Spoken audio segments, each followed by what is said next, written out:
Today's episode of Education Matters. I'm your host, Abe Mora, and today we're diving into a critical issue, the inequity of education caused by socioeconomic class. Joining us today is Dr. Reed, an expert in educational policy and equity. Welcome, Dr. Reed.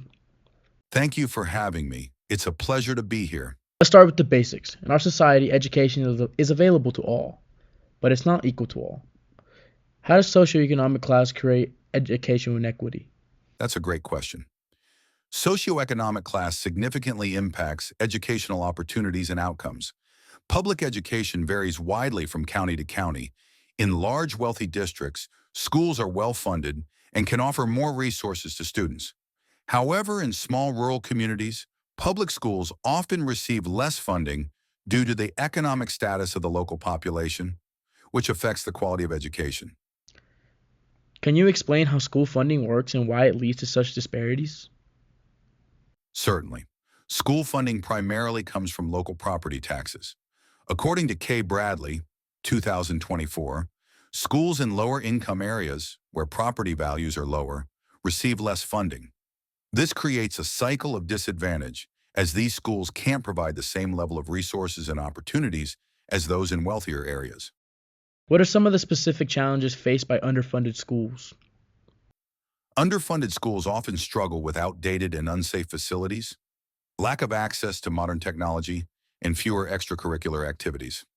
A study by Cagayan State University found that better academic results are produced in classrooms that are properly furnished with facilities and instructional materials. Unfortunately, many underfunded schools lack these resources. How does this lack of resource affect students' academic performance? The impact is significant. For example, schools without adequate libraries see lower academic achievement. Prabesh et al., 2011, found that school library media centers can help bridge the poverty achievement gap by providing access to books and other resources. However, many disadvantaged schools lack these facilities, which affects students' ability to succeed. Are there any in particular groups of students who are more affected by these disparities? Yes, schools with a large majority of Hispanic and Black students are much more likely to be underfunded than majority white districts. The Century Foundation, 2020, reported that these schools face funding gaps averaging more than $5,000 per student. This underfunding leads to a lack of resources and outdated facilities, which in turn affects students' academic performance. Some people that argue that education policies and curriculum are designed to provide equal opportunities for all students. What are your thoughts on this? While policies and curriculum can help regulate education, the way public schools are funded leads to inherent inequalities. Schools in predominantly minority and lower income areas receive less funding, which affects their ability to provide quality education. This is a systemic issue that needs to be addressed to ensure true educational equity. How do these disparities impact students' long-term academic success and dropout rates? Students from lower socioeconomic backgrounds face numerous challenges that affect their academic success, including higher dropout rates. They often enter high school with literacy skills significantly behind their peers from higher income families. This gap can be attributed to factors such as less parental support and more stressful home environments. Additionally, high teacher turnover rates in high poverty schools contribute to lower academic performance. It's clear that the individual's effort is important, but academic achievement is significantly influenced by external factors. Can you elaborate on this? Absolutely.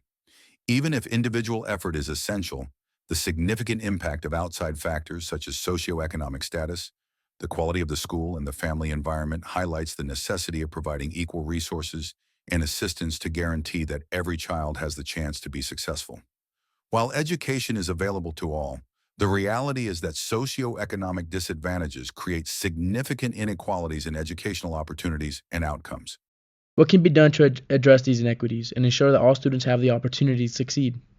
To bridge this gap, it is crucial to ensure equitable funding, access to resources, and support for all students, regardless of their economic status. This will provide them with a fair chance to succeed academically. Addressing these inequities requires fair funding and upgraded facilities for all schools.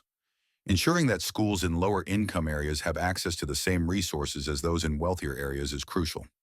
Additionally, supporting teachers and reducing turnover rates in high poverty schools can help improve academic outcomes for all students. Thank you, Dr. Reed, for sharing your insights on this important issue. It's clear that addressing educational inequity is essential for creating a fair and just society.